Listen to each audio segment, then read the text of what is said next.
before anything else today. Thank you for the ones who've been here since the early videos, watching this whole thing grow into what it's become, and for every new face joining today. I read your comments more carefully than you probably imagine.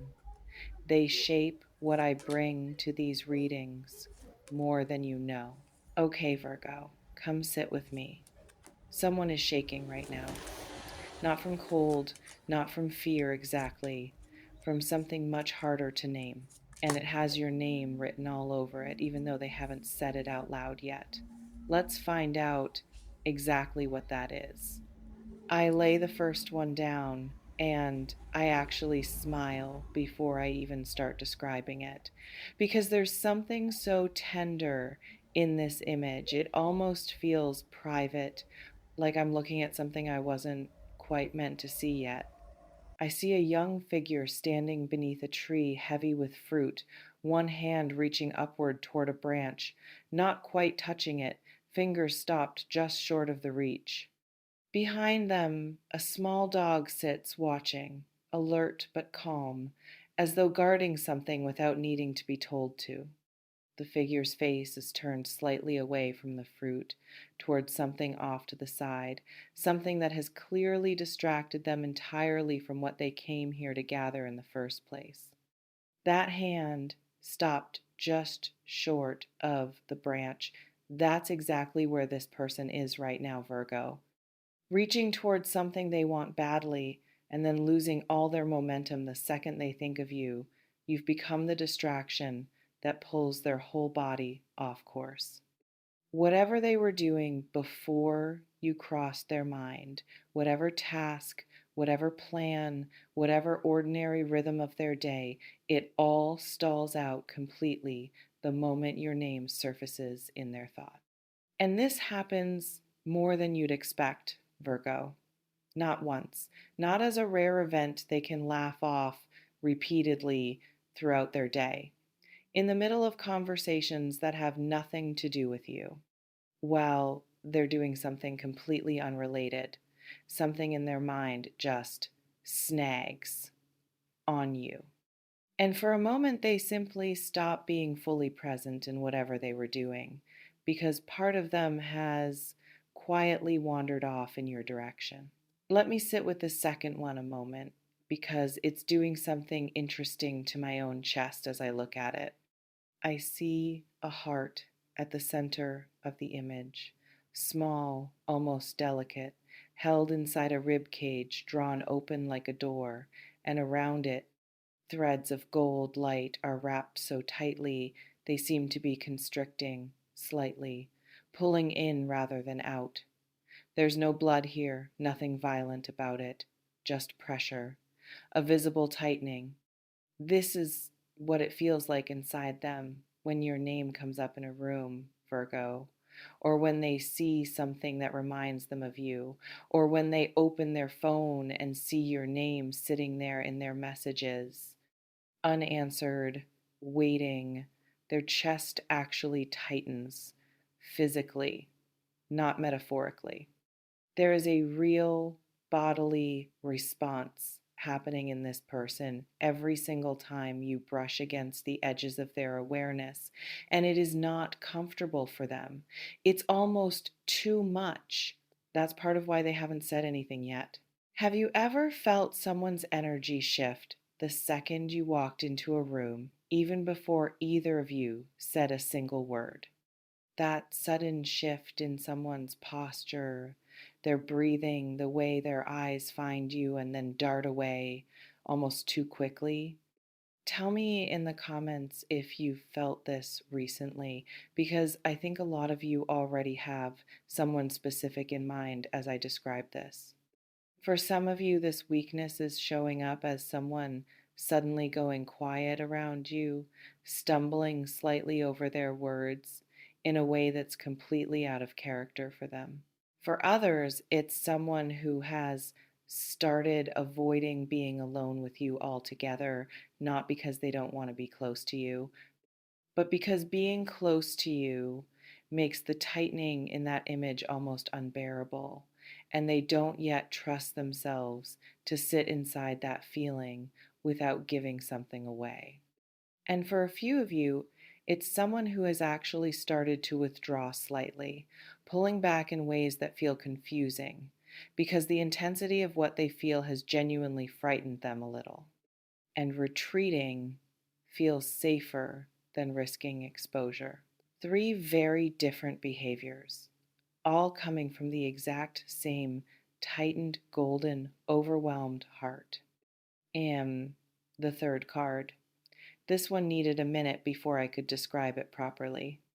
I see a phone resting face up on a wooden table, screen glowing faintly, a message half typed and visible in the text field, but never sent.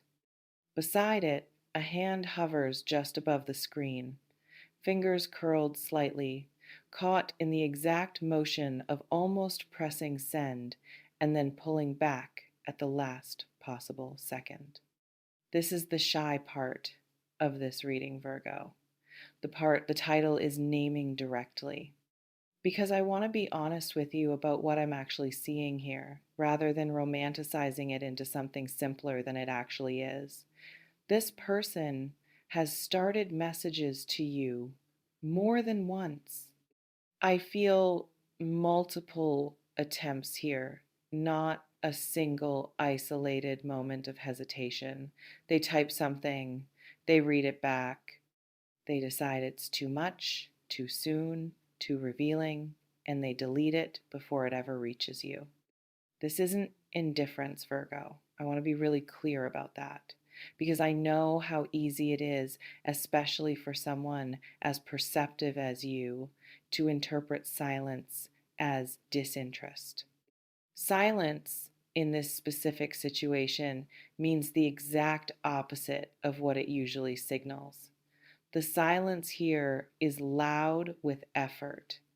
It's the sound of someone trying, failing, trying again, and losing their nerve every single time, not because they don't care, but because they care so much that the stakes feel enormous to them. I want you to sit with that phrase for a second. The stakes feel enormous to them, because that tells you something important about where they're standing internally.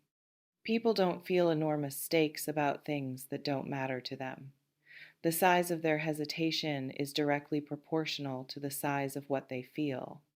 If this were casual, if this were a passing curiosity they could take or leave, there would be no hovering hand, no half typed message, no repeated deleting. The very thing that's frustrating you, their silence, their lack of a direct approach, is actually the clearest evidence available that what they feel is real. I want to pause the reading for a moment here, Virgo, and speak directly to something I feel sitting underneath your questions about this whole situation. You are someone who values directness, clarity. You'd rather someone simply tell you what they feel than leave you to interpret vague signals and half gestures, because interpreting things accurately, reading the true shape of a situation underneath its surface, is one of your genuine gifts.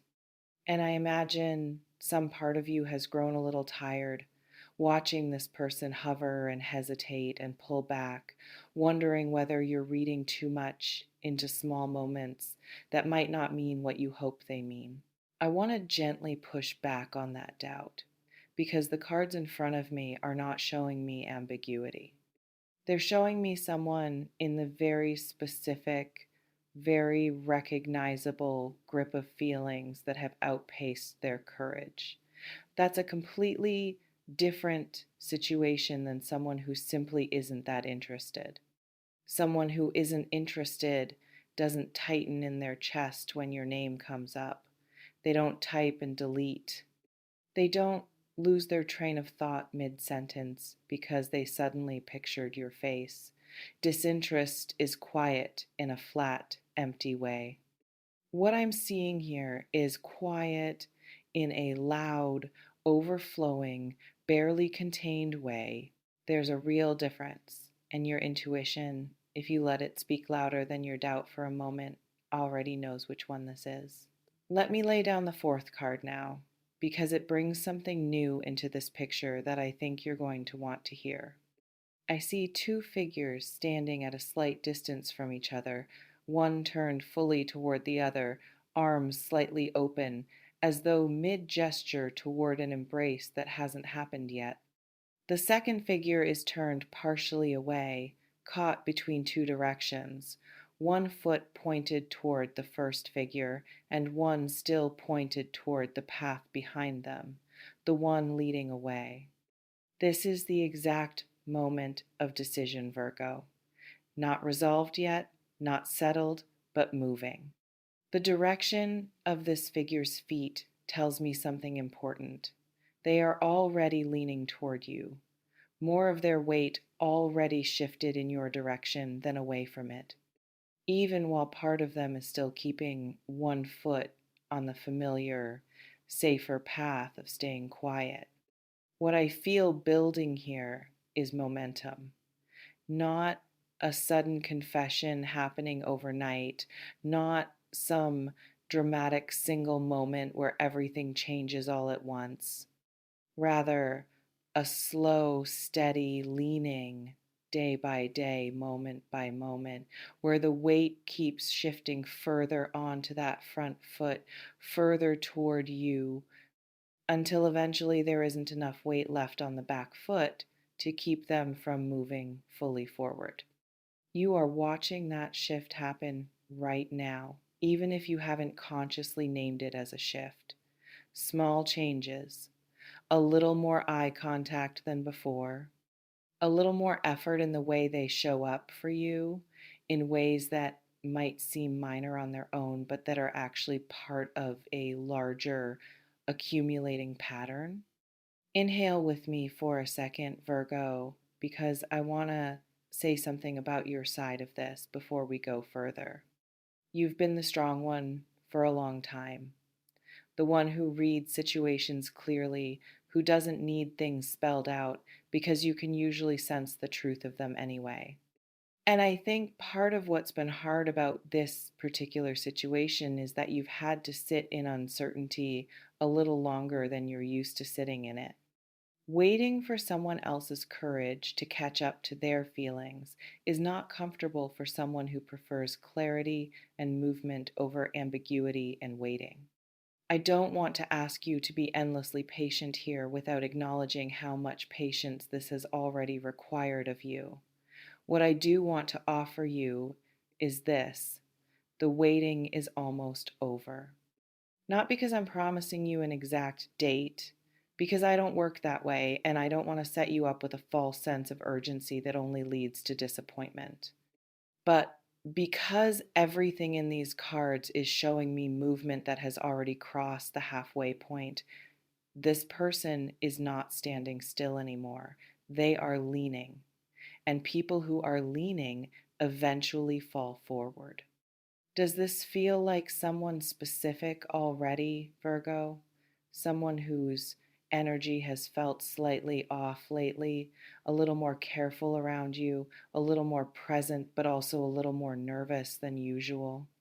Let me know in the comments. I have a feeling quite a few of you already know exactly who this is, even if you've been telling yourself you're imagining it. Let me lay the last card down.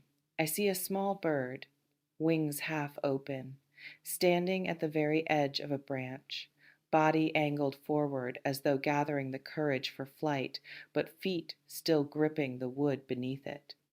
Below, the ground is soft, inviting, nothing dangerous waiting there at all, just open air and a landing that would actually be gentle if the bird would simply commit to the leap. This is them, Virgo, standing right at that edge. And what I want you to understand about this image is that the fear here isn't really about you. It's not that they doubt what they feel or doubt that you'd receive it kindly. It's the universal, very human fear of the moment right before flight. The fear of leaving solid ground even ground that's uncomfortable, even ground that's keeping them from something they actually want. You can't make the bird jump, Virgo. I want to say that clearly because I know your instinct, faced with someone else's hesitation, might be to close the distance yourself to make it easier for them by removing the need for their own courage entirely. But part of what makes this eventual moment meaningful when it finally happens is that it will have cost them something to arrive at it. Let them find their own way off that branch. It's closer than it looks from where you're standing. Before we close today, I want to say one more thing to you directly. You are worth this kind of trembling, Virgo. Worth the typed and deleted messages, worth the tightened chest, worth someone standing at the edge of their own courage, working up the nerve to finally jump. Somewhere along the way, you might have started wondering if wanting this kind of visible, vulnerable devotion from someone was asking for too much. It isn't. What's forming here is proof that it never was. Let me know how this one landed for you. I read every comment every single time, and I mean that. Until next time, Virgo, keep your phone close this week. Someone's thumb is hovering closer to send than you think.